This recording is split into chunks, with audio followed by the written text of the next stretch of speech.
Você sabe que eu tenho essa empresa Ieros e o Rodrigo, ele agora é meu sócio no projeto Masters em Movimento, né? Lá no Rio Uhum. de Janeiro.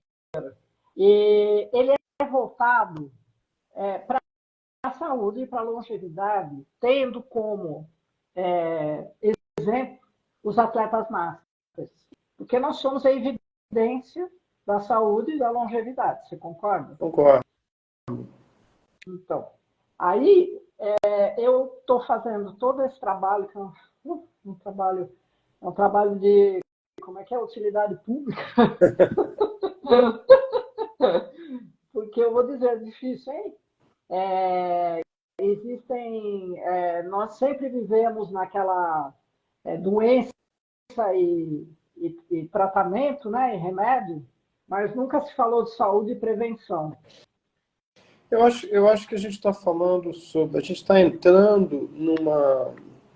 Como é que eu vou dizer? Uma Numa era? era, né, onde,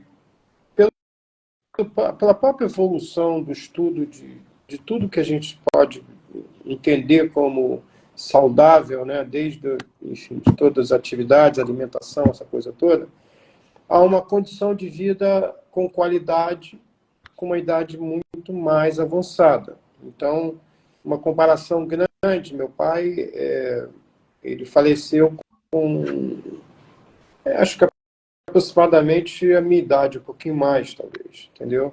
Só que ele nunca, assim, teve a possibilidade que nós tivemos, né, de uma alimentação adequada, de uma atividade física constante, porque o período dele, a vida dele, na verdade, ele viveu na época da guerra no fundo, ele não teve todos os recursos que hoje nós temos para melhorar a nossa qualidade de vida.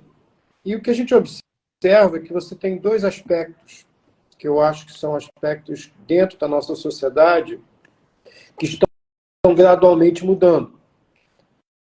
Né? O que acontece? Normalmente ninguém olha para o cara, não, aí você já está com 50, já está velho. Né? Aí começa. Mas é verdade, entendeu? E muita gente começa.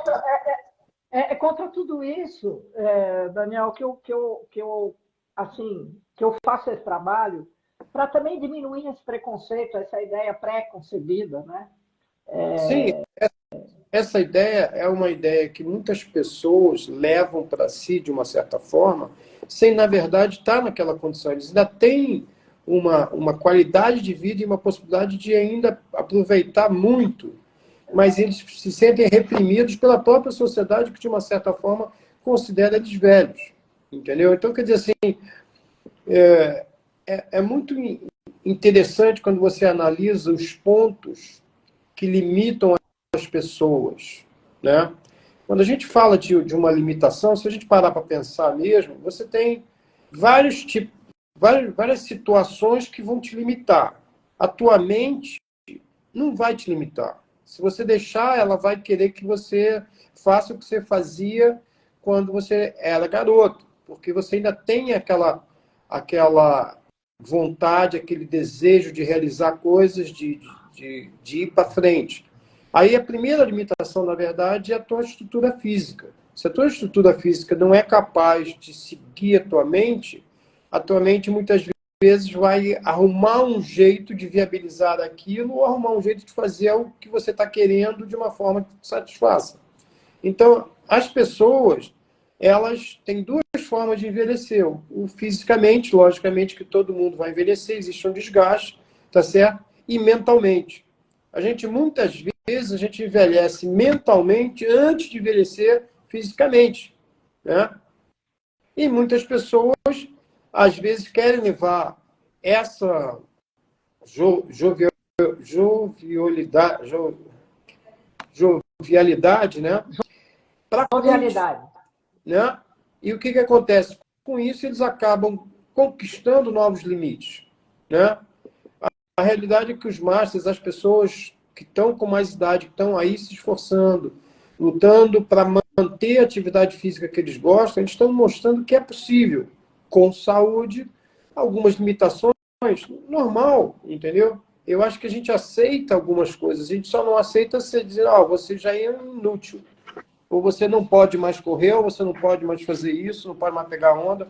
Eu acho que esse ponto ele está devagarinho mudando, porque, vamos dizer assim, as pessoas com mais idade, cada vez mais estão exercendo atividades, estão desde atividades físicas até de trabalho, né? Mostrando que tem o seu potencial, tem sua utilidade.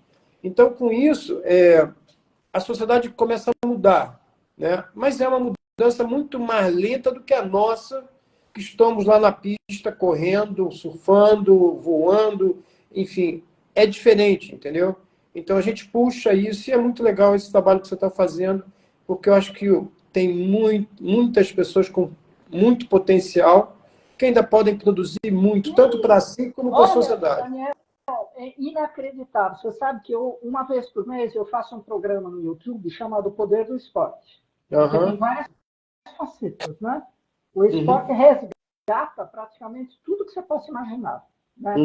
E é inacreditável você ver pessoas que tiveram AVC e que hoje ficaram numa cadeira de rodas durante 6 meses e que hoje estão correndo. Pessoas que começaram tardiamente, mulheres, por exemplo, que começaram a nadar aos 40 e hoje estão fazendo ultramaratona de 30, 40, 50 quilômetros nadado, sabe?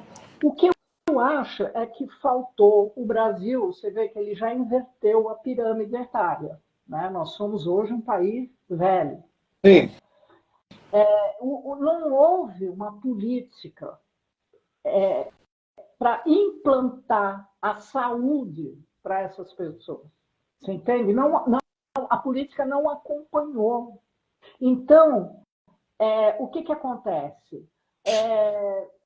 As pessoas não ousam, não fazem esporte, se alimentam mal, enquanto que se houvesse uma política pública, um trabalho público, né, que tivesse sido feito nos últimos 15 anos, talvez a gente tivesse revertido esse quadro. Porque R$ 1 que você gasta em esporte são R$ 3,40 que você economiza na saúde. Hoje, sim, mas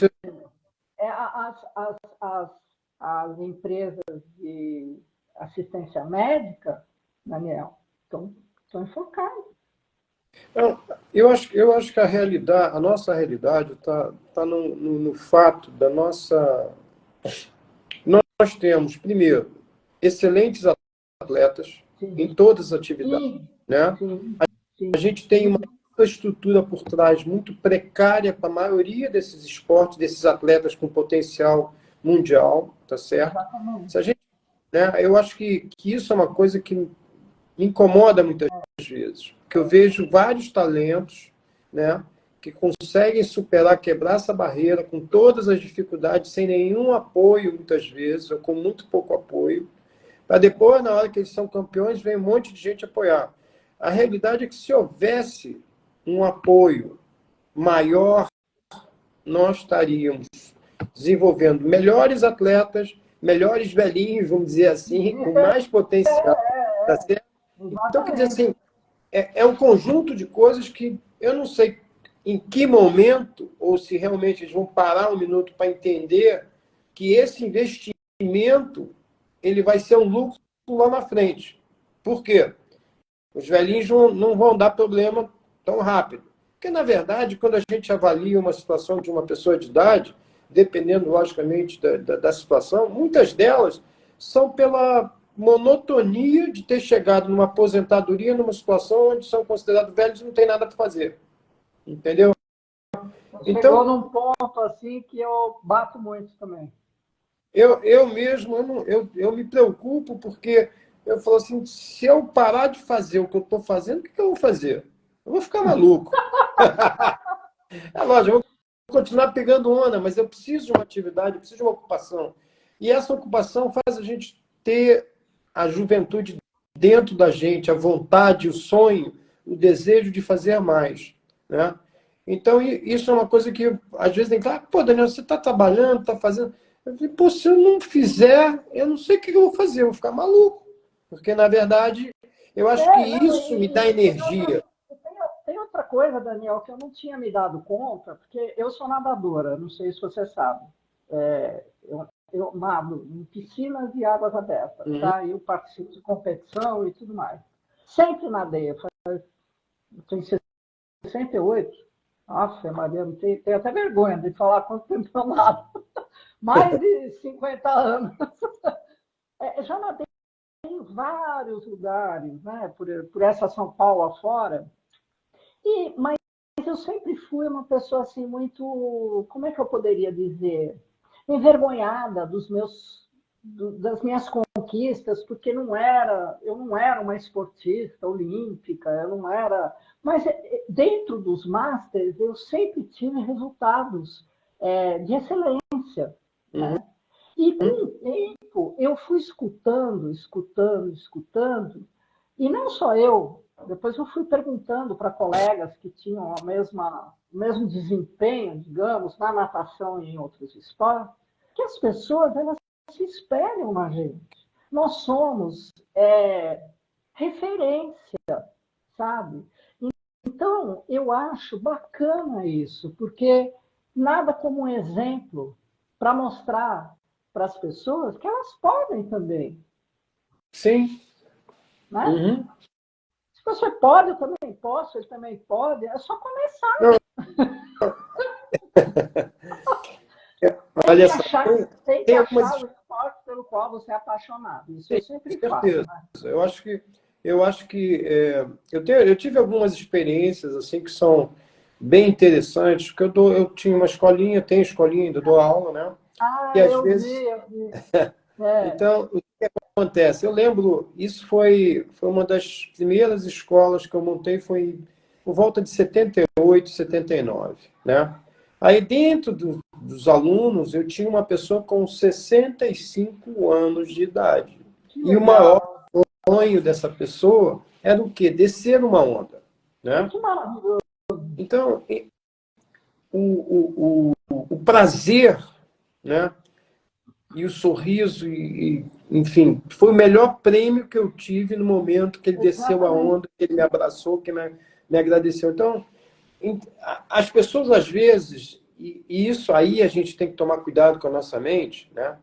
Porque é lógico, você vê hoje o surf hoje, parte dele é fora da onda, né? Os caras estão voando o tempo todo. Aí você quer voar também, né?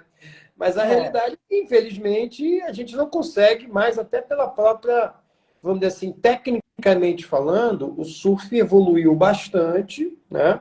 A gente pode até ter acompanhado alguma coisa, mas a gente não evoluiu no mesmo ritmo dos atletas atuais, né? E aí o que acontece? A gente continua querendo fazer o que eles estão fazendo, porque a nossa mente, ela está jovem, querendo superar os limites. aí é que tá. A pessoa, ela tem que. O grande problema, eu acho que é, Daniel, as pessoas adoram fazer aniversário, mas não gostam de envelhecer. Tu já reparou? Eu não sei. É.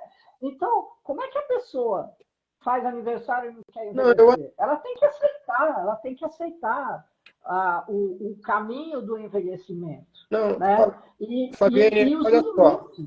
eu concordo com você, o que eu acho que as pessoas, e é difícil, tá? Eu te digo isso porque eu, dentro da minha vida, eu passei por várias etapas, né? Sim, E por cada etapa que eu passei, eu me preparei para receber essa etapa que vem chegando, né? Então, no momento que eu decidi parar de competir, né, eu me sim. preparei com uma certa antecedência, tá? Mentalmente, para receber aquele novo momento, que era um momento, vamos dizer assim, completamente bem diferente, né? Agora eu estou entrando numa faixa etária onde, de uma certa forma, eu acabo encontrando algumas limitações pela própria estrutura física, tá certo? Exatamente. E eu estou me Isso. preparando para isso, porque a minha mente ainda quer fazer muita coisa, tá? Que o teu corpo não acompanha mais. Mas Não, eu não tô colocando isso como um corpo velho, não, ou como se eu esteja não. velho. Eu Não. estou colocando isso como uma preparação para minhas próprias limitações. Isso. Então, quer dizer, tudo isso é uma coisa importante para a gente entender, para poder harmonizar o nosso o nosso sonho, o nosso desejo, né, de superar alguma coisa e a nossa própria capacidade física. Entendeu? Então, eu acho que não adianta pegar um cara com 70 anos, eu quero ser velocista. Né? Mas, entende? Quer dizer assim, essa é uma realidade que você tem que saber equilibrar. Se você não souber equilibrar, provavelmente você pode se machucar. Né? Você conseguindo isso, eu acho que quando a pessoa entende, tá, que o processo de vida, em dado momento, começa a te colocar as limitações porque a tua estrutura física, infelizmente, ela está se deteriorando, né, ou está enfraquecendo e vai te criar limitações, seja por flexibilidade, seja por força, seja o que for que seja, entendeu? Mas você vai pegar aquela deficiência e superar com a tua experiência, com a tua cabeça, que você viveu aqueles anos todos e fazer uma coisa que te dê prazer, né? E não só isso, sabe? Eu acho, Daniel, que as pessoas, por exemplo, você que é um esportista, que é um surfista, eu sou nadador, eu conheço, nossa, tanta gente que pratica um esporte assiduamente, com expectativas lá para frente, de participar de campeonatos e tudo. Apesar das limitações que a idade impõe, nós ainda estamos num patamar, fisiologicamente falando, muito superior àqueles que vão começar ou que nunca fizeram nada.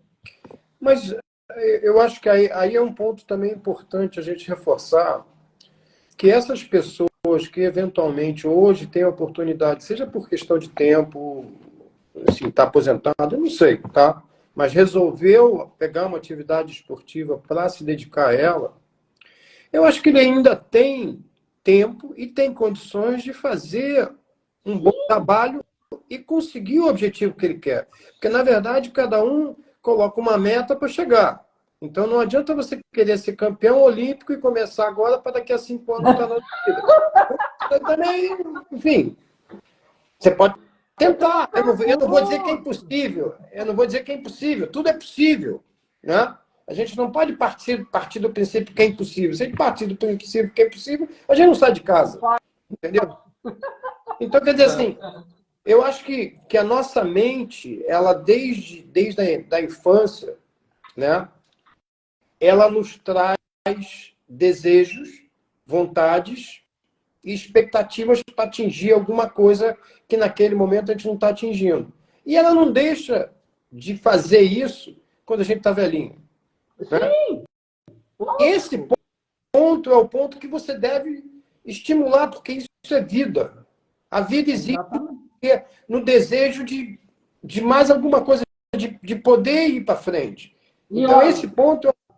E outra coisa, Daniel, não sei você, mas na natação, você vai lá num campeonato, ninguém vive no passado e nem do passado. Está todo mundo ali falando, ai, nossa, o ano que vem tem campeonato não sei aonde, o mês que vem tem campeonato não sei aonde, puta, tem um campeonato de águas abertas. O pessoal tem objetivos, sim, sabe? Então, sempre olhando para frente. Ter objetivo é vida. Né? Quando a gente perde o objetivo, infelizmente, fica difícil. Né? Eu acho que esse ponto conta para a gente um pouquinho assim do seu percurso. E aí eu tinha te pedido se você pudesse falar um pouquinho da história do surf. Que tem muita gente, talvez, que não conheça, sabe? Bem, o que eu posso dizer da história do surf? Logicamente, todo mundo sabe que o surf... Existe uma discussão... Vem do Havaí. Não, é gozado. Existe um questionamento que o surf pode ter começado no Peru. Né? Então, porque existe o Cavalito de Totora, que era uma embarcação de pesca, na verdade. E com essa embarcação de pesca, quando eles estavam retornando para a praia, eles desciam as ondas. E ali que foi o momento que começou, de uma certa forma, o surf. Mas quem realmente fez o surf crescer, divulgou o surf pelo mundo todo, se chama Duke Kahanamoku, que ele era um campeão olímpico, né, de natação, e quando ele ia, levava a prancha dele, com isso ele foi divulgando o surf como, de uma certa forma, ele é hoje, né? Então, esse foi o ponto grande da evolução do surf no mundo todo, né? Logicamente, os primeiros países foram Austrália e Estados Unidos, quer dizer, porque naquele momento o Havaí, não me lembro se fazia parte dos Estados Unidos, mas de qualquer maneira era considerado como se fosse um outro país, foi desenvolvendo Califórnia, então o esporte foi crescendo bastante. Mais tarde chegou o Brasil, né? No Brasil existe também a mesma discussão, se foi em Santos, se foi no Rio de Janeiro que começou. A grande realidade é que o Rio foi o lugar onde a coisa começou a borbulhar, a ferver, né, no sentido de ter mais adeptos, até talvez pela própria facilidade, né, da praia estar na cara do gol, né, por mais que a gente tenha Santos como um dos pontos que iniciou, a atividade ainda talvez não era tão intensa no sentido de ter pessoas viajando, trazendo prancha. Aqui os grupos que iniciaram eram mais mergulhadores, e aí a coisa foi evoluindo, né? E aquele jeito carioca de ficar na praia não realmente fez com que o esporte crescesse bastante, né? Eu comecei a pegar onda em 67, né? Que idade você tinha? Eu tinha 11 anos. E o que te levou ao surf, assim, aos 11 anos de idade? Na verdade, eu gostava muito de praia, né? E aí a gente surfava de planonda, que é uma prancha pequenininha feita de isopor. E como a gente era o que a gente podia ter, né, a nível de custo na época, a nível até de ser criança, não poder carregar uma prancha, porque naquela época as pranchas pesavam, Não, de madeira. eram de madeira, e quando não eram de madeira, pesavam na faixa de 20 quilos, 18 quilos. Nossa. Então, você com 11 anos não carregaria. Você precisaria não só ter o amigo, mas a tropa toda para levar a prancha para a praia, né? Então, quando eu fui crescendo um pouquinho mais, o que aconteceu? A planonda começou a se tornar pequena, né? Porque eu já estava bem grandinho e a prancha não é muito grande, mas a gente foi levando. Eu acho que aí foi aí que começou a minha construção de pranchas, porque eu peguei uma planonda, cortei no meio, juntei com outra e fiz uma planonda maior. E consegui surfar por mais um tempo. Mas aí, finalmente, eu consegui comprar a minha primeira prancha, que, na verdade, ganhar a minha primeira prancha. Foi uma prancha de madeira. Naquela época, existiam dois tipos de prancha de madeira, uma que flutuava e uma que não flutuava, né? Que era praticamente um compensado com curva e com uma quilha embaixo. Foi essa que eu peguei porque era que dava para comprar, né? E foi com essa prancha que eu tive meu primeiro acidente de surf. Eu abri a cabeça e tive que ficar um ano parado. Nossa. Não, mas um Mas ano. essas pranchas eram importadas ou já eram feitas aqui? Nessa época, já estavam começando a ser feito algumas pranchas aqui, mas a grande maioria era importada. Sim. A primeira pessoa a desenvolver uma fábrica foi o Coronel Parreiras, em São Conrado. Ele foi muito famoso e ele foi realmente vamos dizer assim, o que ajudou a indústria a crescer, né, se desenvolver no Brasil, porque, de outra forma, só as pranchas importadas, e naquela época viajar não era uma coisa tão fácil. Então, normalmente, quem traziam as pranchas ou eram pilotos, ou então pessoas do consulado, alguma coisa assim. Então, as pranchas não eram, assim, você não tinha tanta facilidade, né? Então, eu me lembro que a minha prancha, por exemplo, custou 65, sei lá, cruzeiros, o que era na época, moeda na época, nem me lembro mais, né? E uma prancha de fibra custava 200, 250, entendeu? Então, você está um valor muito mais alto. Uma prancha usada, né? Não estamos falando de uma prancha de fibra usada. E aí eu comecei, depois de um ano, minha mãe tentando me segurar para não voltar a surfar, não tinha como não, né? Depois do acidente ou antes do acidente? Depois do acidente, né? O que aconteceu? Na verdade, a gente estava tentando aprender a pegar onda, né? E eu, para ser honesto, eu não me recordo muito bem, né? Mas acho que eu estava com um amigo e a prancha, ele largou a prancha veio para cima de mim, eu mergulhei, na hora que eu mergulhei, a prancha bateu e eu estava com um buraco na cabeça, né? Você levou o ponto ou como é que foi? Eu fui com os 4 dedos na cabeça para o miolo não sair. É, eu fui até ali o posto de salva-vidas, onde costuraram lá e cheguei em casa, tudo bem, entendeu? Mas o que acontece? Quando a gente fala de surf, o surf não é um esporte. Ele é um esporte que tem pequenos acidentes. Não adianta Sim. dizer que não, porque tem. A prancha pode bater em você, o amigo pode soltar a prancha. Então, o que acontece? Naquela época, não tinha nenhuma instrução, você não recebia nenhuma instrução. Você sabia que tinha aquela prancha e que você praticamente tinha que seguir o cara que você viu ficar em pé, tem que tentar fazer igual, né?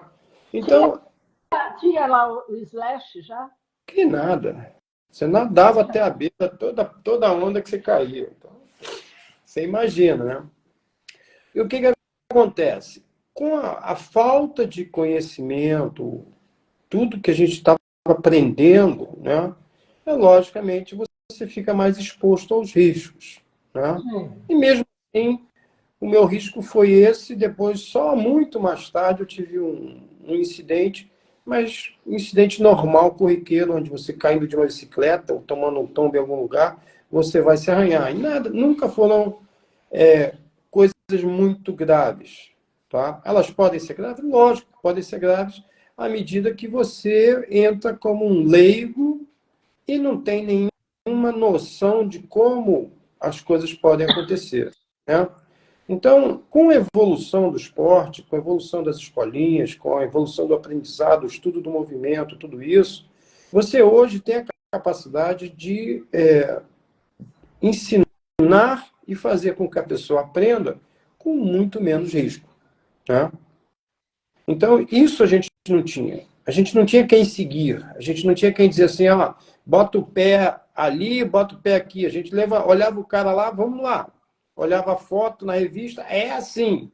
Então, quer dizer assim, essa foi, de uma certa forma, a forma que eu aprendi, né? Levanta, cai. Levanta, cai. Até que uma levanta, fica, né? Então, quer dizer assim, isso dificultou, mas isso não impediu. A vontade era muito maior. Aí eu volto àquela nossa historinha ali. A mente queria, o corpo já estava pedindo arrego, mas você estava lá tentando ficar em pé na prancha.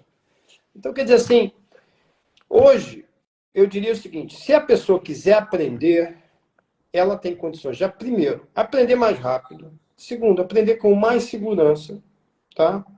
E aproveitar suas ondas com mais tranquilidade, É né? mesmo porque eu acho que hoje em dia, não sei, posso estar falando besteira, tá? Porque eu não sou do surf, eu não entendo nada. Mas eu acho que hoje em dia até o próprio material ajuda, né? O Não, equipamento com que você tem. certeza. Não, isso tem se falar nessa parte, porque vamos dar um exemplo, tá? A gente, naquela época, a gente surfava de longboard, certo?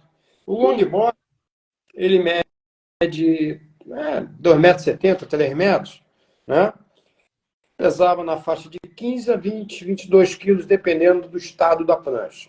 Hoje, a mesma prancha, na mesma proporção, você está falando de 7 quilos, 8 quilos, 10 quilos.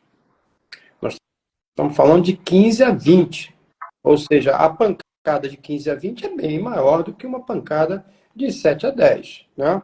Então, o que acontece? Eu acho que hoje as condições facilitam. E você tem pranchas que são todas elas de uma espuma, né? Que ela não tem aquela rigidez.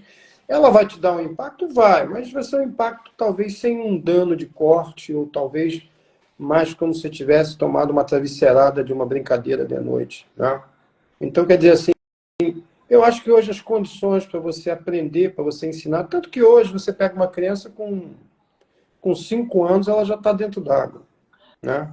e para essa criança tem prancha específica para ela? Sim, é tudo uma questão de proporção. Então, vamos dar um exemplo. Tá? Naquela época, se você fosse pegar a onda com 5 anos, você ia pegar a mesma prancha que todo mundo pega. Não tem É. opção. Hoje não. Hoje você já tem equipamentos onde a criança de menor idade vai ter uma prancha numa proporção dela e vai ser de espuma. Se bater na cabecinha dela, ela vai tomar um sustozinho, mas não vai tomar um corte. Né? Entendi. Então, quer dizer assim, esse facilitador permitiu permitiu que as mães, como a minha mãe, que não queria que eu voltasse a pegar onda, né? É verdade, né? Permita que o filho surfe, entendeu? Então, quer dizer assim, essas possibilidades fizeram com que a garotada começasse mais cedo. Naquela época, eu acho que, assim, eu não me recordo, mas eu também não vou dizer que não tenha tido. Eu duvido que tenha tido alguém com menos de 9 para 10 anos, para 11 anos, ter subido numa prancha e ficado surfando. Porque, imagina, a prancha pesa 22 quilos. Talvez se o pai levasse para a praia, né? Tudo bem, mas eu acho pouco provável. Eu não me recordo de garotos muito novos. No máximo brincando na areia, e mesmo assim brincando na areia era complicado, porque uma prancha daquela sem cordinha, ela com areia, com a espuma ali que sobe e desce, era perigoso, né? Então, a gente começava a pegar onda mais tarde. A gente pegava com planonda, que era seguro, que a planonda, na verdade, batia na cabeça, se atropelava alguém, não tinha quilha, não tinha nada, então não tinha tanto risco, né? Mas eu acho que a gente passou uma experiência muito interessante, né? Porque era tudo novidade. Daniel, nós somos os precursores das novidades. Ô, Daniel, me fala uma coisa. Na sua escolinha, eu vi que você tem uma escola, né? E você dá aula também, né? Para Sim, criança. Você ensina também a leitura do mar? sim, eu acho isso fundamental. No trabalho que a gente faz, tá? A gente faz um trabalho, uma parte, toda ela teórica e uma parte prática, né? A realidade é que fazer uma pessoa ficar em pé na prancha, eu diria que é relativamente fácil, tá? É fácil? Eu É, não sei. Eu já tentei, só levei caldo. não é difícil. Agora, fazer uma pessoa surfar pelas próprias mãos, tá? Ou pela própria remada, por tudo isso, já se torna uma coisa um pouco mais complexa, né? Por que eu falo complexa? Porque a gente fazia uma escolinha experimental, que era um sorteio até na época do Mundial que a gente fazia ali na Barra. E aí vinha pessoas de vários lugares, pessoas que às vezes nunca subiram numa prancha, algumas às vezes que mal tinham ido à praia. E eu peguei uma menina, na época, uma menina nova, e ela estava apavorada, e ela falou assim, olha, eu não vou conseguir. Eu falei, você vai conseguir. No primeiro dia ela ficou em pé na onda. É lógico que eu coloquei ela na onda, né? Ela não entrou sozinha na onda, mas ela surfou a onda sozinha em pé. E ela ficou apaixonada, falou assim, pô, não acreditava que era possível, né? Eu não teria conseguido isso se eu não tivesse passado pela experiência que eu passei desde o dia que eu comecei a pegar onda, desde as outras turmas que eu tive, para pegar a onda adequada para aquela situação e botá-la na posição correta. Então, hoje você tem a experiência que foi ganha esses anos todos, né, para ajudar com que as pessoas realizem o seu sonho. Tá? O segundo passo, logicamente, é uma coisa mais demorada, que é o quê? Você saber entrar no mar, você saber se posicionar na onda, você saber fazer a leitura da onda, você saber o timing que você precisa para poder remar e poder entrar na onda na hora certa, o local certo para se posicionar. Então, E mesmo porque, Daniel, são variáveis que mudam todos os dias, né? sim, eu quando fui a primeira vez, foi em 74 para o Havaí, que eu conheci, e onde eu tenho uma família havaiana, a pessoa, que era o pai infelizmente já faleceu, ele era um cara assim extremamente experiente do mar, né? E eu estava indo a primeira vez para o Havaí, não conhecia nada, e a gente sentou um dia de noite, ele pegou um papel, desenhou as correntes, desenhou tudo. Então ele me mostrou o que eu teria que ver no dia seguinte, identificar no dia seguinte e teria que lidar no dia seguinte com as condições do mar. Isso é uma experiência assim que eu vou te dizer, da noite para o dia as coisas mudaram para mim. Que eu comecei a entender mais o mar.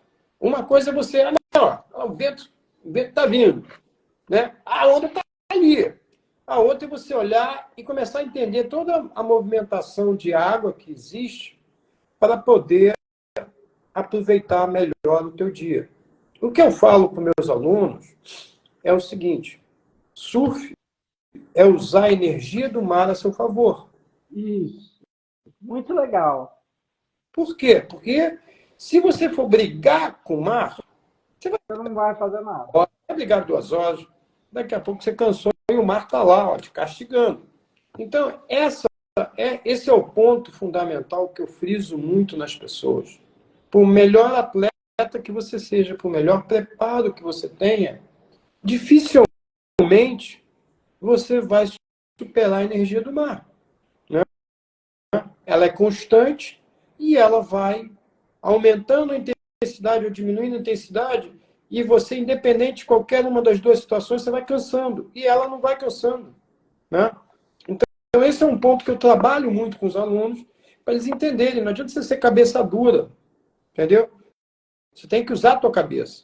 Uma realidade que você vai ver, você pode ver isso atualmente, também acontece, às vezes você vê pessoas fisicamente mais bem dotadas que não conseguem superar um mar e vai lá o magrinho, vai embora, entendeu? Por quê? Ele mentalmente, e ele sabendo o que ele está fazendo, ele tem muito mais facilidade de ir lá com a situação toda, ele não precisa brigar.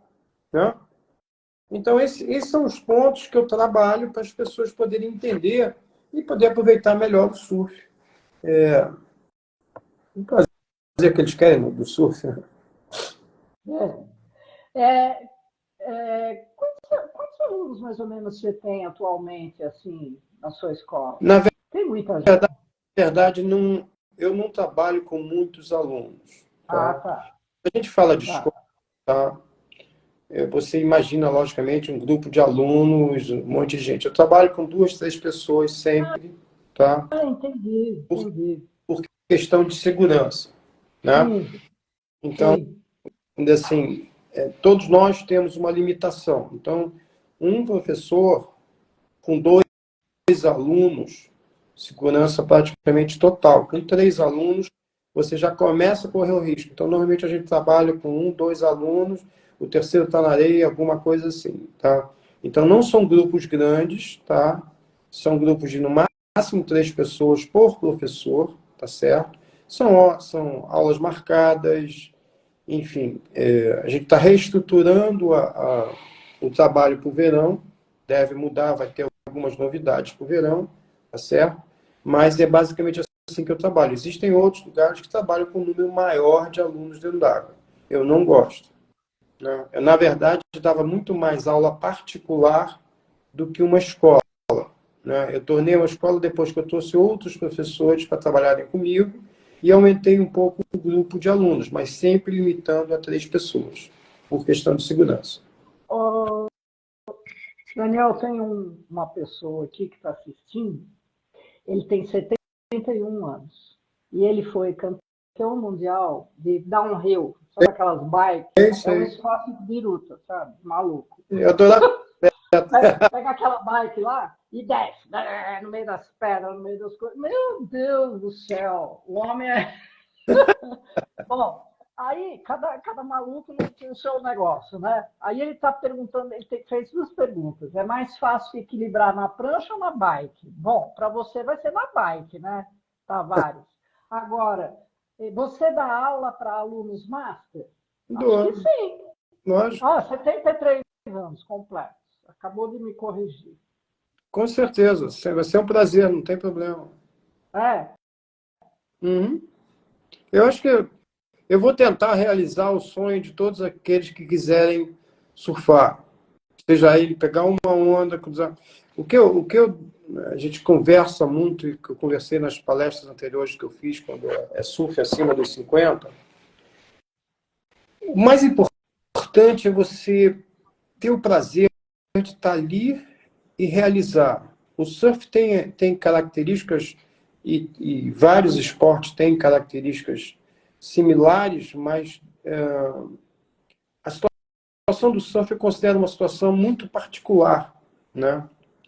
Porque na hora que você está surfando, é você, a prancha e o mar. Tá certo? Sim, E o mar vai te castigar se você fizer o dever de casa errado. Né? sim. Então, é uma superação constante. Eu acredito que todos os esportes tenham um nível de superação, tá certo? Mas a característica particular de você estar lidando com o mar, né?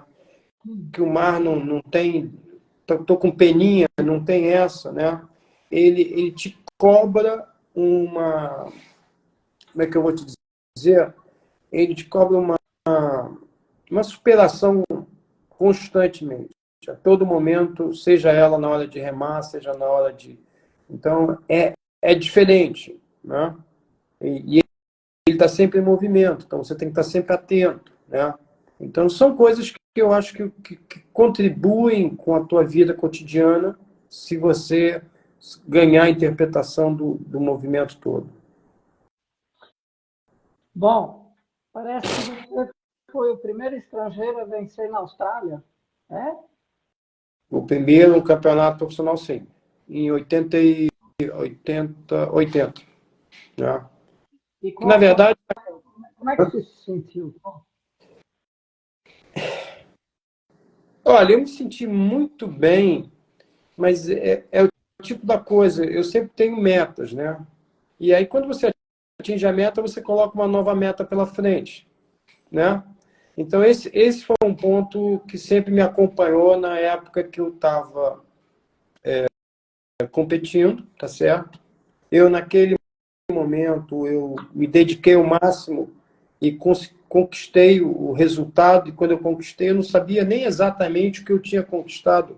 Eu só tive vamos dizer assim, uma realização dias depois, quando pessoas de outros países que estavam para a próxima competição chegavam, pô, legal, tu ganhou dos australianos, não sei o quê, babau, tal.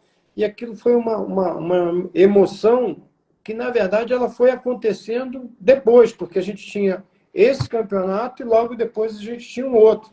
E mentalmente eu já estava focando para o outro. Né? E aí eu chegava e estava com as pessoas, muito legal você ter dado uma surra lá nos australianos, não sei o quê. E isso foi muito legal, né?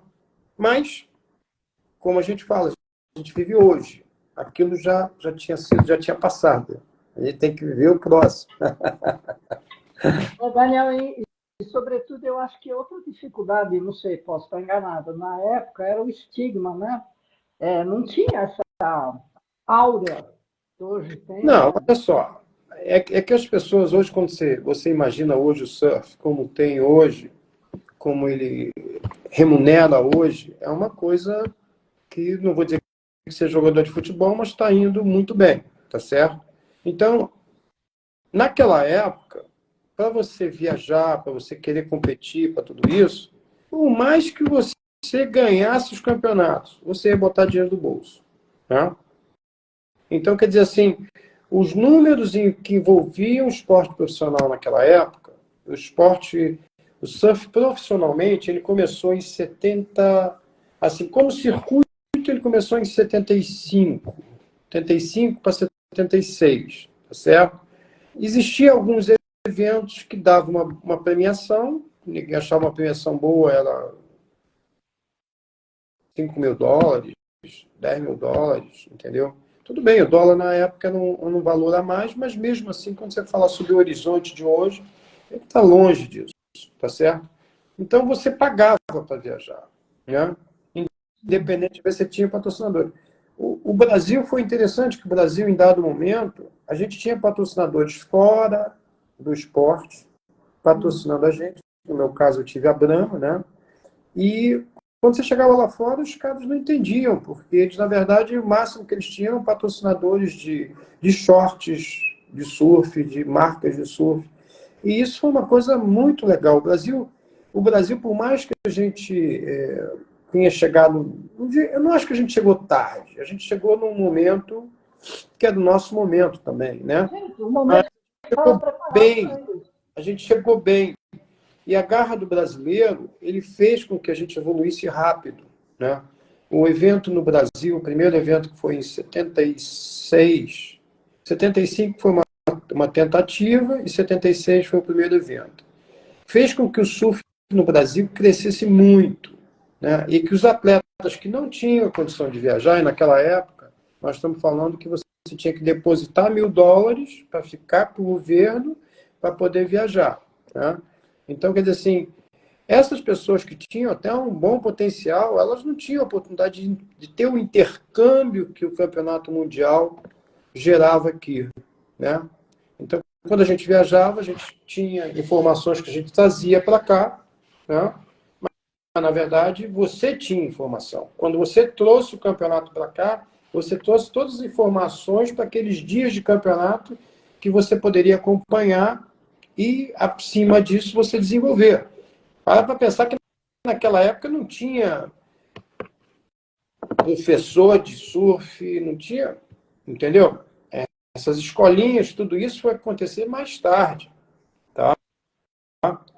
Ainda tinha uma evolução do equipamento que estava saindo de 1 quilha para 2 quilhas, para 3 quilhas, para 4 quilhas, para 5 quilhas. Estava havendo uma revolução muito grande, né? Estava se discutindo ainda o próprio equipamento. E eu acho que não tinha nem essa ciência do movimento. Eu acho que não tinha nada disso. Não, o movimento não tinha. Isso veio acontecer mais tarde, tá? Quando você já começou a ter pessoas envolvidas com preparação física, com educação física, que começaram a ter uma avaliação. E aí, no fundo, a gente tem muita coisa que foi para dentro das universidades, ser estudado dentro das universidades estrangeiras, e começou a ser estudado aqui também por alguns profissionais que pegavam onda e queriam somar com novas informações. Então, quer dizer assim, todo esse processo que a gente está vivendo, né, ele é muito intenso e ele teve uma evolução talvez nos últimos 10 anos, assim, muito grande, né? Eu acho que essa questão da preparação física, então vamos dizer o seguinte, os atletas daquela época nadavam piscina, não entendeu? O máximo dar uma corridinha, vamos dar uma corridinha para melhorar o preparo. Então era uma situação toda, vamos dizer assim, descontraída, né? E que Amadora, praticamente, né? amadora, mas o compromisso, ele não tinha a cobrança que tem hoje, de uma certa forma. Ele tinha uma cobrança, sim, para quem era patrocinado, mas era diferente, entendeu? Era diferente porque você tinha o valor envolvido, né? Que você eventualmente poderia ganhar tudo isso, mas você tinha mais a festa de estar todo mundo junto, surfando, competindo, pegando uma onda, até um que é campeão hoje, né? E, na verdade, eu acho que os australianos foram os primeiros a imporem uma condição mais, como é que eu vou dizer, mais profissional, no sentido de eles queriam ganhar tudo, né? Então, até o próprio estilo de surf deles, que é diferente do estilo havaiano, tal, que era mais agressivo, tudo isso, ele gerou exatamente essa intensificação da disputa, né? E aí, quando começa a ter os campeonatos, começa a ter as regras, você começa a ter a premiação subindo, você começa a ter os interesses todos envolvidos, o surf começa a se tornar mais profissional e em atitude também dos atletas, né? Então, isso foi um desenvolvimento, quando você analisa o comportamento dos atletas de antigamente, o comportamento dos atletas de hoje, você vai ver características bem diferentes, né? Então, quando a gente fala sobre isso, você vai falar sobre futebol, você vai falar sobre atletismo, você vai falar sobre todas as atividades, né? Às vezes eu estou vendo aqui um outro esporte, fico olhando, fico tentando lembrar na minha época como é que era. Aí você para pensar, você fala assim, poxa, a gente está evoluindo em todos os sentidos, né? E essa evolução é muito legal porque você vê que a gente está superando os limites que até então existiam, em todos os sentidos, né? E eu acho que com nós, como atletas, essa é a nossa proposta. Superar os limites que são impostos pela gente, ou pela sociedade, ou pelo que existir pela frente. Entendeu? Então, eu acho que esse é o grande ponto que o atleta constantemente está lidando, né? Desde procurando. Uhum. Se alguém tiver pergunta, coloca aqui nas perguntinhas. Pode fazer pergunta. Pode? Não pode, Daniel? Pergunta? Escuta, quais são as suas melhores memórias, assim, de tudo que você viveu nesse mundo do surf? Em que sentido? Eu não sei, de maior satisfação, o mar mais bonito, sei lá, não sei, o que te deu, o que te marcou, assim.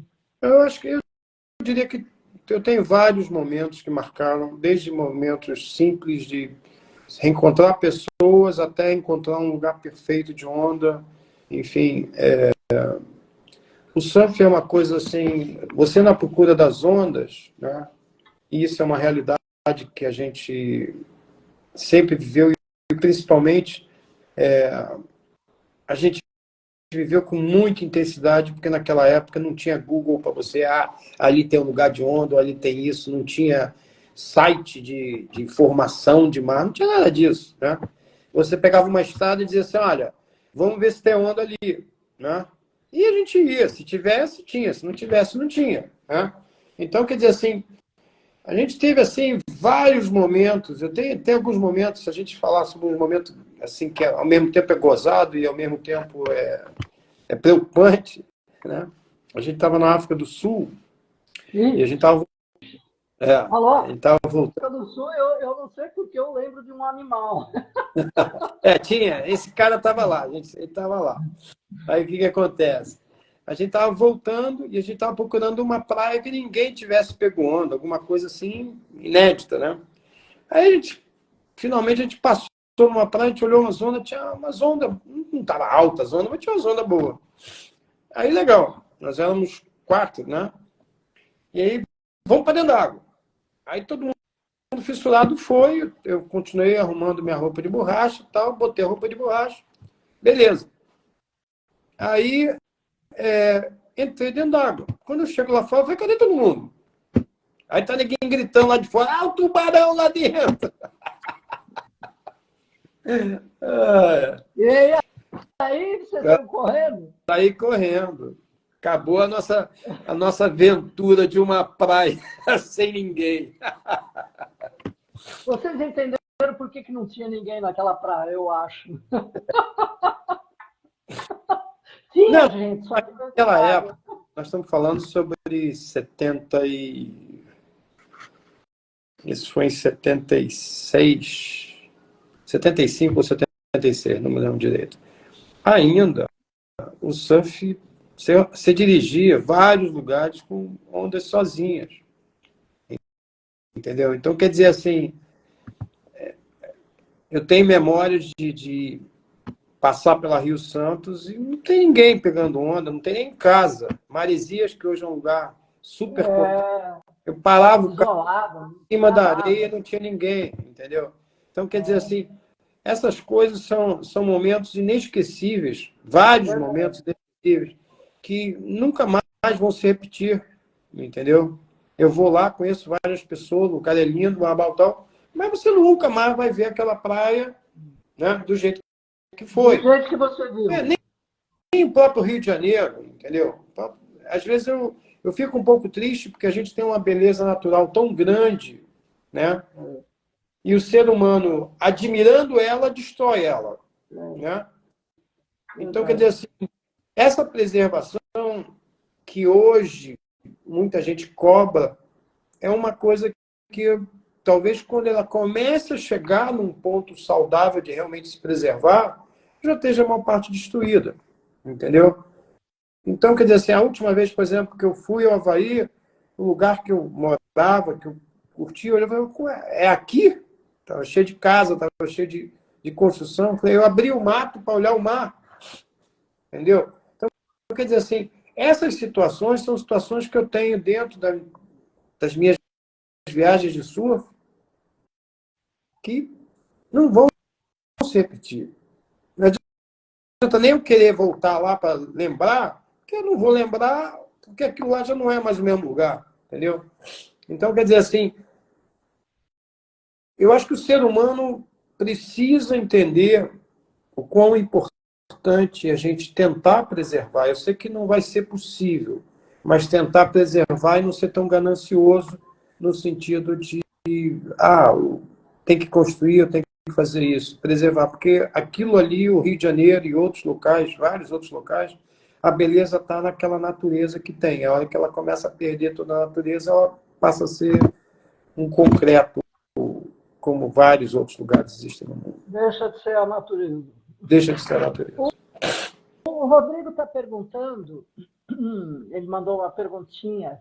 Daniel, você pratica body surf? Acha importante como complemento?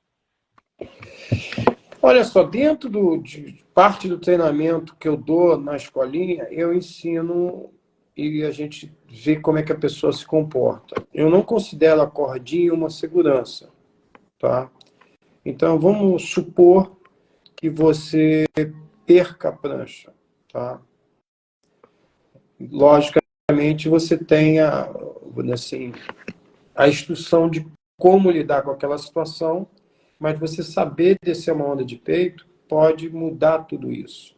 Mudar no sentido de facilitar, porque, na verdade, você saindo pela arrebentação, você tem um mar te empurrando para a areia. Tá? Mas, se você souber pegar uma onda de peito, você possivelmente não vai ter que nadar tanto. Né? Então, esse é um ponto que muitas vezes a gente testa nas pessoas, a gente vê a habilidade das pessoas para entender como é que a gente vai lidar com a aula. Né? A aula, a gente tem que ter primeiro, a gente tem às vezes situações onde as pessoas chegam dizendo que sabem isso, sabem aquilo, tal, e no final, quando você vê, elas sabem muito menos do que elas realmente disseram. Né? E aí você tem um problema se você não fizer uma avaliação correta e jogar a pessoa dentro d'água, entendeu? Então, essa avaliação é uma avaliação que normalmente eu faço exatamente para saber como eu vou conduzir, porque cada aula e cada aluno tem sua particularidade, né? Quando você bota um grupo grande, é difícil você criar uma aula que seja para todo mundo. Sempre vai ter alguém que está desencaixado. Já com um grupo menor, você consegue fazer um trabalho praticamente individualizado, onde cada um tem a possibilidade de desenvolver mais rápido as suas dificuldades e atingir a meta. Você sabe, Daniel, eu não sei no surf, mas eu que nado muitas águas abertas, eu vejo que tem muita gente nadando e tem medo. Sim. Incrível.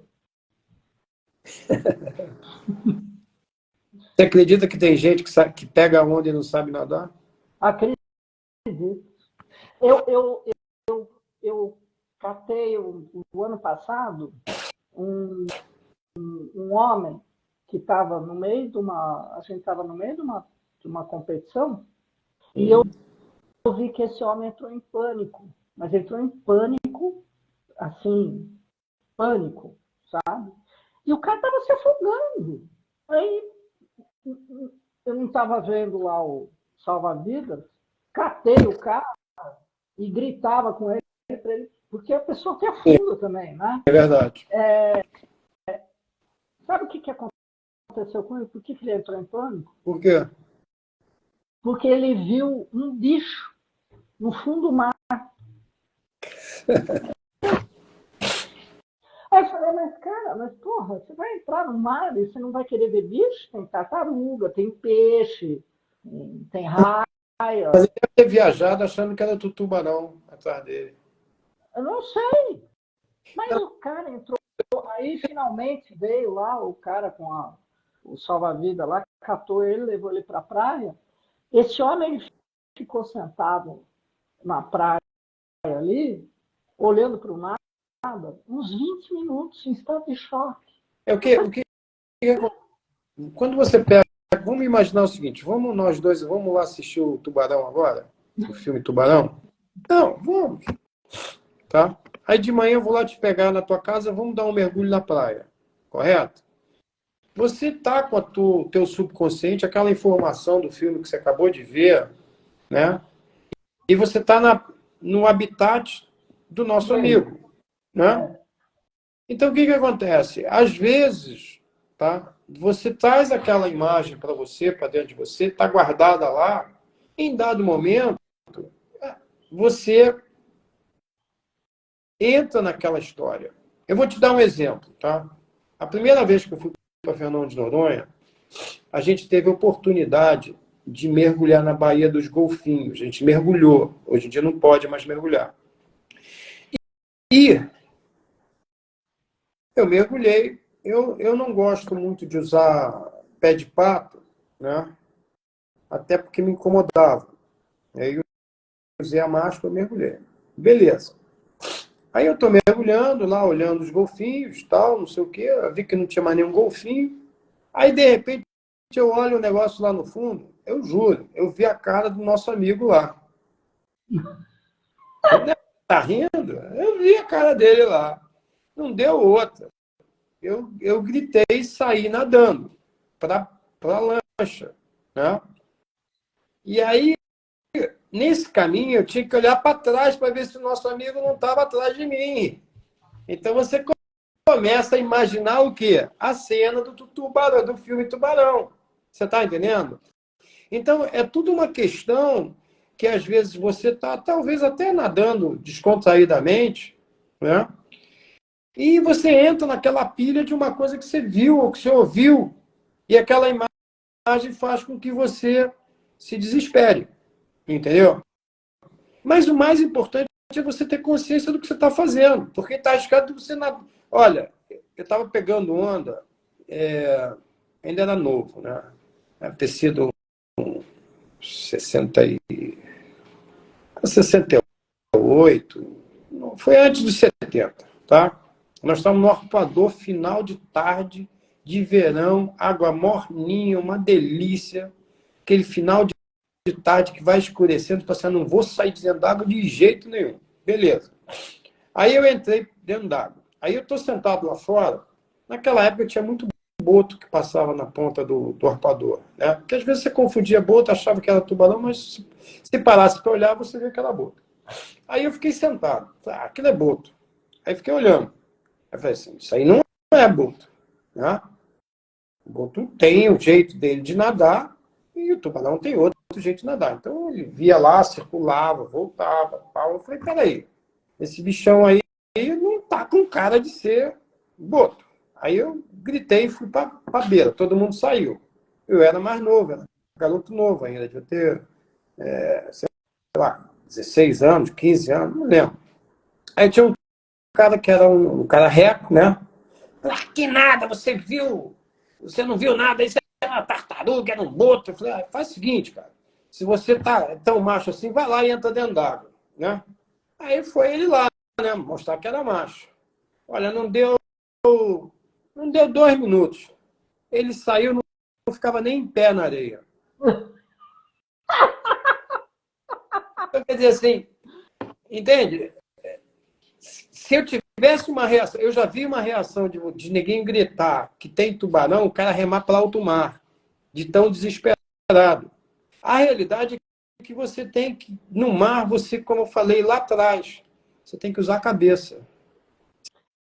Senão. Mas aí é que está, Daniel, quando a pessoa não tem intimidade com aquele meio, ou não tem intimidade com o esporte que ela está fazendo, porque, vê bem, quando é um esporte, qualquer ele que seja, eu acho que é um exercício de autoconhecimento. Você vai se conhecendo e você vai percebendo as respostas que você dá a cada situação em que você se encontra. Quando a pessoa não tem muito essa vivência, digamos assim, né, eu acho que ela entra em pânico, ela se desespera. E todo mundo sabe que o pânico é o pior do inimigo. Que é Uma o pessoa que entra em pânico peso. morre no mar. Não pode entrar em pânico. Não pode usar. Eu velejava, eu tinha um veleiro, um catamarã. 14. Era um veleiro só para uma pessoa só. E o meu pai falou assim, ai, Fabiane, leva esse senhor que estava em casa para dar uma voltinha. Eu já não gostava muito de levar ninguém para dar voltinha. Aí eu perguntei assim, o senhor já velejou? Não, nunca velejei. Isso em São Sebastião, no canal da Ilha Bela, Uhum. tá? Rapaz, quando chegou no meio do canal, esse homem começou a entrar em pânico e a gritar, gritar, gritar. Ele quase, eu levei uma retrancada no meio da cabeça, porque ele começou a entrar em pânico total. Não, o pânico é a pior coisa para qualquer situação que a gente esteja falando, entendeu? Porque a pessoa no pânico, ela faz qualquer coisa e talvez faz a coisa errada. Esse é o ponto fundamental de você saber administrar. Você não consegue acalmar a pessoa, Não, é difícil. é difícil, entendeu? É difícil. Sabe como é que eu consegui acalmar ele? Eu dei um empurrão nele. Eu vou Ele d'água. bateu as costas no mastro, sabe? Caiu sentado. E eu gritei com ele, você fica quieto aí. Ó, voltei para casa xingando meu pai até a 7ª geração, deixei o cara lá na praia e fui embora de novo. Falei assim, pelo amor de Deus. Não, a gente tinha isso, muito no Arpoador tinha isso, porque na época a gente tentava ajudar o Salva-Vida lá a tirar no final de semana as pessoas. E realmente tinha situações que o cara chegava na beira, em vez de neguinho, vamos dizer assim, ser solidário, falou assim, dava ali uma bronca, porque o cara colocava a vida dele em risco e colocava a vida dos outros em risco, porque ele queria se agarrar nos outros, entendeu? Então, quer dizer, é uma situação delicada. Hoje, o que acontece? Um dos erros no Rio de Janeiro que eu considero é o seguinte. Então, você tem uma cidade que é toda, de uma certa forma, quase que toda ela voltada com uma relação com o mar, né? Com a praia. Com o mar, com a praia, com a areia, né? Com aquele pedacinho de areia. Aquele pedacinho de areia, ele representa um local onde você precisa se refrescar. E o refrescar significa entrar no mar. Aquele primeiro trecho do mar é um trecho, em alguns lugares, bem arisco e bem, vamos dizer assim, de bastante risco. No entanto, a maioria das pessoas que frequenta com uma boa frequência, ela não tem o mínimo conhecimento de como lidar com aquele pedacinho. Nós não estamos nem falando de mar aberto, nós estamos falando de uma beira onde a onda vem, pega e leva, né? Então, essa relação das pessoas, quer dizer assim, essa instrução deveria ser dada, né? Eu trabalhei uma época num projeto que era exatamente a gente dar essa instrução na escola. Por que na escola? Porque a maioria da garotada gosta de ir para a praia. Que nem eu tive a minha planeta, fui para a praia e peguei onda, só que ninguém me ensinou nada. Eu tomei na cabeça, graças a Deus, eu sempre tive uma condição física boa, porque eu fazia outras atividades físicas de esportivas. Eu não passei por dificuldades grandes, né? E, no entanto, se você fizer isso já no colégio, você permite com que a criança enfrente o prazer dela com mais segurança e diminua o número de... Você ensina a apneia também? É importante. Não, a gente tem um curso que deve acontecer outubro, novembro, que chama Superando o Limite, onde a gente tem um instrutor de apneia, né, que vai ensinar a apneia para o pessoal de surf. Ele, na verdade, é um instrutor de apneia geral, né, de mergulho. Mas existem as técnicas para surf, existem as técnicas para mergulho. E ele, na verdade, vai estar participando. A gente faz um compacto de 4 dias, onde você tem alimentação, preparação física, apneia e surf também, exatamente para melhorar o preparo das pessoas nesse sentido, né? Porque, por exemplo, eu me lembro que eu fiz um curso com ele há uns anos atrás, e o ganho foi muito grande. Meu ganho de poder ficar embaixo d'água foi muito grande, né? Às vezes, a gente não tem muita noção, porque quando você passa o caldo, quando você toma o caldo, você acha que foi horas que você ficou lá embaixo, né? Mas a realidade é que o tempo que a onda demora para passar aonde você estava é questão de alguns segundos. Só que a tua adrenalina, o teu desespero todo, ele faz com que a tua capacidade pulmonar vá para o brejo, né? E você acha que o tempo foi muito longo, né? Eu me lembro que eu estava no Havaí, aí a gente estava conversando, não, lá em Waimea, a onda demora 6 segundos para passar. Eu falei, 6 segundos? Eu nunca tinha parado para pensar nisso. Então você marca um ponto e quanto tempo a onda passa? Ela demora 6 segundos. Depois daqueles 6 segundos, você tem alguns segundos onde você realmente poderia ficar lá embaixo. Só que se você avaliar, nunca é mais do que 20 segundos. A não ser que você tome uma outra onda na cabeça, já é outra coisa. Mas a realidade é que o momento do caldo, o desespero, é muito mais gerado pelo você não saber lidar com aquela desconforto de estar d'água, de estar muitas vezes sendo chacoalhado debaixo d'água, do que eventualmente o tempo. Eu não digo todas as situações, cada situação é uma, mas dependendo do tamanho da onda, dependendo da situação da onda, você tem um período ali que é um período que qualquer pessoa consegue superar se tiver calma. Sim. Né? É lógico que quando você vai às condições mais difíceis, maiores, você vai precisar de mais preparo. Por isso, exatamente o treinamento de apneia. Tá? Então, eu boto minha mão, eu aposto como a maioria dos atletas antigos, dos primeiros, tinham muito pouca experiência de apneia.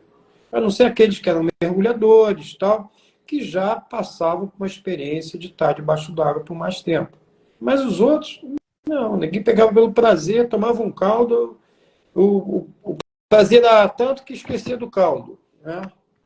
Então, quer dizer assim,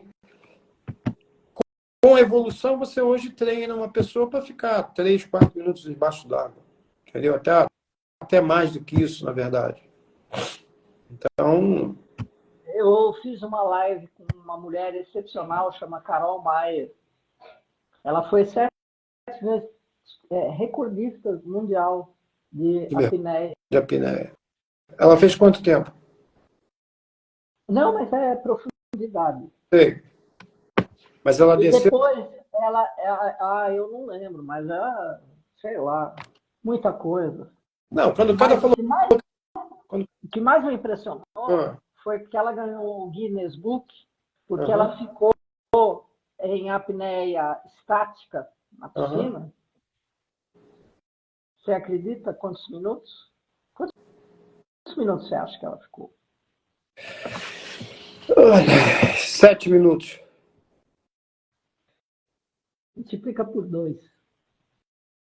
Que é isso? 14 minutos? 15. Caraca. E ela explicando, né, que eu dei muita risada com ela, porque ela falou assim, mas o mais difícil foram os últimos 18 segundos. Mas porque você, na verdade, à medida que você vai chegando ao teu limite, o tempo parece ser muito mais longo, entendeu? Essa é a própria ansiedade que a gente tem, a própria, assim, aquele momento onde você começa a perder o controle, entendeu? E 14 minutos estática, brincadeira. Eu outro dia tinha visto um artigo sobre exatamente mergulho, mas eu não me lembro exatamente quanto tempo, mas eles tinham me surpreendido. Né? E é exatamente esse ponto que faz toda a diferença. Você estar relaxado e poder segurar esse período todo debaixo d'água. Coisa que muitas vezes, quando você cai, você já cai sendo chacoalhado, já cai, enfim, de um jeito que você já começa a consumir. Olha, eu tô falando besteira. Abri aqui, ó, Carol Maia, 18 minutos, 32 segundos e 59 décimos. Não consigo nem imaginar. É muito tempo. É uma pecha. Você imagina uma pessoa ficar 18 minutos, 32 segundos e ela falar para mim que o pior foram os últimos segundos. É. Incrível, né? Então, é isso que eu falo. Quando você desenvolve essa habilidade, e logicamente ela tem a técnica dela para o trabalho que ela fez, existe a técnica para o mergulho, existe a técnica para o surf, né? E você consegue lidar com essas condições de caldo, de um mar maior, de uma forma com mais tranquilidade, né? E esse é o grande ponto hoje que a gente vem desenvolvendo. Eu me lembro que quando eu estava no Havaí em 70, não sei se foi 77, o cara chamava de Jim Neese, que ia surfar a maior onda, ele estava proposto a surfar, ele acabou não surfando. Mas aí tinha ele ia levar um oxigênio, uma garrafa de oxigênio, todo meio que uma preparação. Acabou que no final não aconteceu. Inclusive, ele foi procurar essa pessoa que era onde eu fiquei com a família havaiana. Ele falou para mim, ele contou um pouco da história, falou assim, ó, ele não estava com a cabeça para fazer aquilo e não ia dar certo, né? Até porque aonde ele queria ir, a própria onda, o deslocamento da onda era muito rápido para ele poder entrar na onda Onde era isso? no Havaí. No Havaí. Isso. O deslocamento da Lá onda. tem onda gigante, lá também tem onda gigante, eu acho que não maior que a de Portugal, né? Aliás, eu acredito que não nas condições de Portugal, mas tem onda gigante, né? Você tem Perrai, que é muito grande, só que esse lugar que ele estava falando sobre Caena Point, que é um lugar que é bem uma dos maiores lugares ali, que não é um lugar assim que você vai ouvir ninguém surfando, que tem outros que a onda tem uma qualidade melhor de onda, mas ele tinha se proposto na época a cair lá, que seria um dos maiores mares, né? E aí o que acontece? No final ele não caiu, porque uma das coisas que era complicada era como ele ia entrar na onda. E naquela época não tinha o jet ski para puxar ele, não tinha nada disso. Ele teria que entrar no braço e isso, eu não sei se foi isso que viabilizou ele ir, porque ele estava proposto antes, sabendo já que teria dificuldade, estava proposto aí, mas acabou não indo, né? E hoje você vê os caras surfando lá em Portugal e outros locais, não é só Portugal, Portugal logicamente é uma das maiores, às vezes alguns com jet ski e outros sem jet ski, numa condição maior do que eventualmente estava se conversando naquela época, né?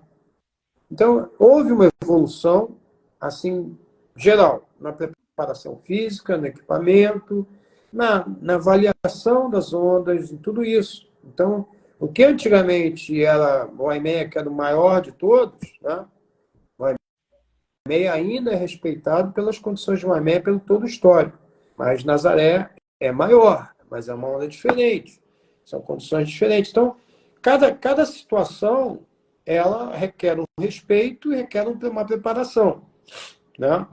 E você vai ver, tem o Mavericks também, que é enorme, a onda, é uma água gelada.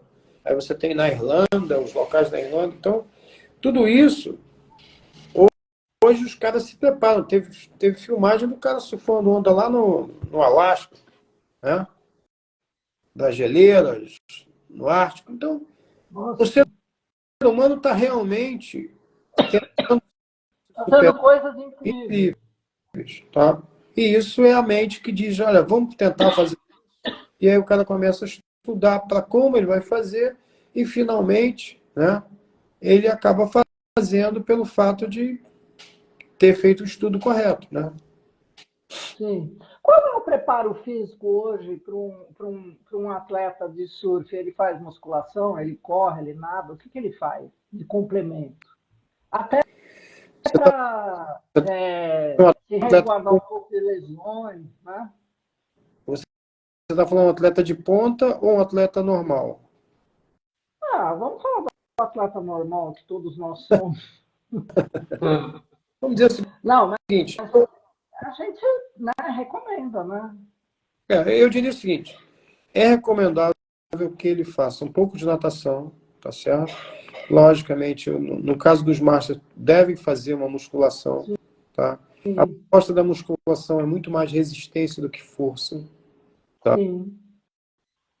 Muitas pessoas, às vezes, ficam focando na força. A força, no nosso caso em particular, é Atrapalha. prejudicial. Eu tenho alguns clientes que são pessoas que gostam de trabalhar com peso, essa coisa toda, e eles acabam tendo que eles cansam rápido, que eles não Sei. têm resistência, né? Então, o surf é muito explosão e resistência, né? Muito mais isso do que força, tá? A Entendi. força, eu diria que é muito pouco. Você não vai brigar com o mar, entendeu? Tem técnica também, né? Sim, tá? Então, quer dizer assim, se o cara fizer uma natação, fizer uma musculação para se manter no preparo, tá? Ele vai bem. A natação vai trabalhar um pouquinho da apneia dele, né? Não vai ser uma apneia específica, mas ele naturalmente vai ter uma capacidade respiratória boa, né? Se ele puder fazer um cursozinho de apneia, ele vai ficar bem preparado para enfrentar a maioria das condições, tá certo? É lógico que se ele quiser ir a mais extremos, ele vai ter que se preparar mais, aí a gente já está falando sobre uma apneia mais profunda, fazer jet ski, fazer toda essa questão toda que é o salvamento em condições mais, vamos dizer assim, mais pesadas. Você nada, Daniel? Você quer ouvir uma história gozada? Eu aprendi, Hã? eu aprendi a nadar na piscina de 6 metros. E fui 6 metros? 6 metros. E isso foi o que meu pai me ensinou para mim poder. Eu fui só aprender a nadar direito lá para frente. Entendeu? Então, na verdade, a gente sabia lidar com o mar, mas eu não tinha uma experiência de natação para dizer assim, não, eu sei nadar, entendeu? Entendi. Então, quer dizer assim, isso é interessante quando eu paro para pensar o que eu passei, levando em consideração o que eu sabia. Né? Eu sabia muito pouco sobre natação, sobre... Eu ainda tinha um problema que eu não conseguia respirar pelo nariz, né? Eu respirava pela boca toda. Que eu tinha uma sinusite crônica, na verdade, eu tinha o nariz quebrado. Eu não sabia que estava quebrado. Tinha uma fissurazinha que fazia com que meu nariz ficasse bloqueado sempre e minha respiração, a maior parte, era pela boca. Só mais tarde que eu vim respirar naturalmente. Ô, Daniel, quais foram as lições assim que o surf te ensinou, que você carregou para a vida? Primeira coisa, eu nunca desisti, tá certo? Nunca me entregar, dar como vencido. Ter persistência, ter respeito, certo? Eu acho que o mar me ensinou muito isso. Respeito e determinação, entendeu? Eu acho que eu levo para tudo que eu faço a determinação que você precisa para superar as dificuldades que você encontra no mar. Né? E olha que eu passei por alguns momentos pesados, né? Como eu te falei, Conta né? um, conta um, conta um. Eu acho que o mais difícil que eu passei foi quando eu morei um tempo fora, né? E aí eu morei um tempo no Japão. No Japão, eu treinava, eu corria. Além de trabalhar, eu treinava. E aí eu voltei para o Havaí e fiquei no Havaí um tempo. Quando eu cheguei, eu fui para um campeonato, na verdade. Eu estava competindo e eu me posicionei mais para dentro da arrebentação um pouco, para poder pegar mais ondas. E em dado momento veio uma onda da série, aquelas ondas que fecham o canal todo. E eu não levei, na verdade, eu não levei muita fé de que a onda ia fechar. E aí fui remando com uma certa tranquilidade, mas não tinha ideia o que ia acontecer. Quando eu estou quase passando a onda me puxa de volta. E ali eu fiquei, tomei umas... Acho que eu passei por umas 2 ondas na cabeça. Eu só não fiquei ali porque, na verdade, eu estava com um preparo muito bom. Fisicamente, eu estava com um preparo muito bom.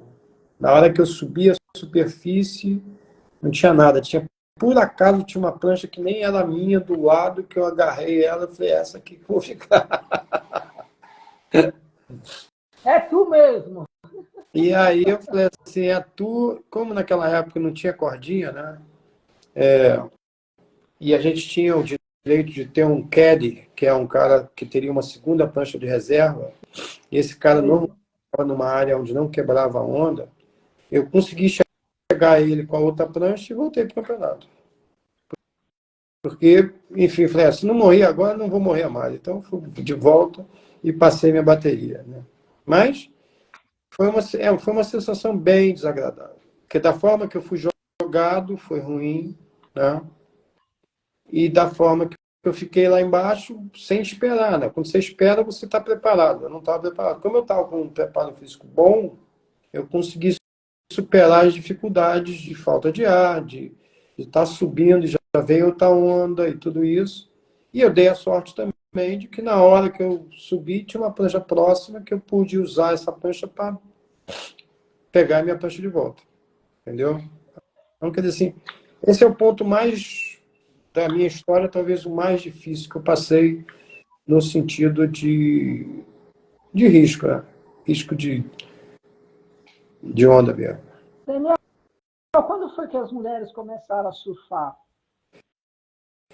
As mulheres começaram a surfar. As mulheres sempre surfaram, mas em poucas quantidades. Né?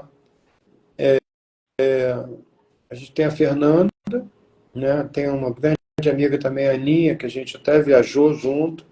Não eram muitas, mas elas estavam sempre presentes. Né? Mas elas só começam a aparecer muito mais tarde, assim, com uma quantidade que você possa dizer assim, mulher surfando, bem mais tarde. Né? Você para pensar, uma prancha de 18 quilos, que mulher que vai sair carregando uma prancha de 18 quilos? Não vai, ela vai usar do namorado, tal, tudo bem. Mas ela mesmo surfar, seriam poucas, entendeu? Que, não pela força, mas às vezes tinha que pegar 2, 3 amigas para poder ir. Aí tem a questão do carro, tem toda uma logística que acaba dificultando. Tá? Então a Fernanda Guerra é uma das primeiras, né? Eu me lembro que tinha mais umas 2 ou 3 na minha época, também não era muito mais do que isso. E aí só mais tarde é que elas começam a aparecer com mais intensidade e mais presença. E hoje eu acho que talvez cresça mais mulher do que homem, né? Surfando. E o que eu acho bacana, que eu dei uma olhada, a premiação é igual para ambos. Achei Eu bacana acho que isso. eu achei que isso deu mais um incentivo, porque E a gente acontece. Quando você vai competir e o retorno do que você está recebendo é inferior àquilo que você está gastando, você, naturalmente, uma hora você vai desanimar. Né? E, quer dizer assim, isso é uma boa coisa. E eu acho que isso elevou o nível. Né? Porque eu diria que o nível feminino, em dado momento, ele estava muito abaixo do masculino. Hoje, ele está se aproximando, né? Ainda está abaixo, tudo bem, mas é de se considerar que elas começaram mais tarde a se desenvolver, mas elas estão evoluindo muito bem. E isso é muito legal porque, vamos dizer assim, é uma forma de reconhecer o desenvolvimento. Tá? Então, hoje tem muita mulher que surfa muito melhor do que homem. Tá? E isso é uma coisa que cada vez mais vai intensificar, porque nada impede da mulher surfar tão bem quanto. Apenas é tempo, né? A gente está falando sobre alguns anos que a premiação passou a ser igual, e isso demora um tempo até você ter atletas que consigam se preparar dentro do mesmo nível, né? Então, eu acho que a gente está indo no caminho legal e eu fico muito feliz em ver as meninas fazendo bonito, Porque, não, é verdade, entendeu? Porque imagina dar uma premiação e o nível dela está completamente disparado lá para trás. Eu acho que o fato de elas terem evoluído é muito legal isso, entendeu? Eu acredito que cada ano e cada circuito você vai ver uma aproximação, tá, delas surfando, porque nada impede de elas surfarem dentro do meu. E talvez você tenha um momento onde você tem a força das pernas, mas o mulher tem força da perna pra caramba, entendeu? Então não é esse ponto. A gente não está falando sobre uma força de levantar peso, não é isso, entendeu? E eu acho que aí também tempo de surf. Os homens se dedicaram muito mais tempo a chegarem onde estão e as mulheres Sim. estão agora se dedicando mais e estão chegando e vão vindo e estão mostrando uma evolução muito boa. Daniel, alguém tem mais alguma pergunta a fazer? Daniel, eu queria te agradecer demais. Foi super legal. Prazer foi meu. O tempo é a coisa mais preciosa que a gente tem, né? Sim. Então, eu quero te agradecer pelo tempo que você disponibilizou para contar a sua história, o surf e tudo mais. Foi super bacana, o Rodrigo está super animado. Eu espero que lá no Rio, aí, lá na palestra que vocês vão fazer, tenha bastante sucesso. Eu agradeço imensamente, viu? Não, foi um Muito prazer obrigada. conhecê-la Foi um prazer pessoalmente. te conhecer, Daniel, foi ótimo. Eu já tinha ouvido falar muito de você, mas te conhecer pessoalmente foi um Vai me privilégio. levar para Muito obrigada. volta de barco?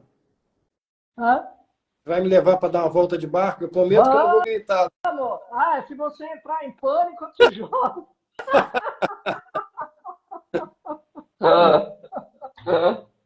Ah, meu Deus do céu, aquele senhorzinho, eu acho que nunca mais ele me esqueceu na vida dele.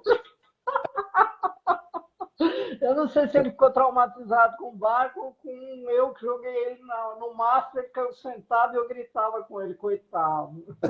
Mas foi o único jeito, não teve outro. Não, tá bom. Foi um prazer, Fabiano. Muito obrigada, viu, Daniel? Muito obrigada, foi um prazer. Uma E boa eu vou descrição. salvar a live e eu mando para você. Eu coloco você Tá bom. em cópia, tá bom? Tá bom, querida. Tchau, Um beijo. pessoal. Muito Todos. agradecida. Tchau.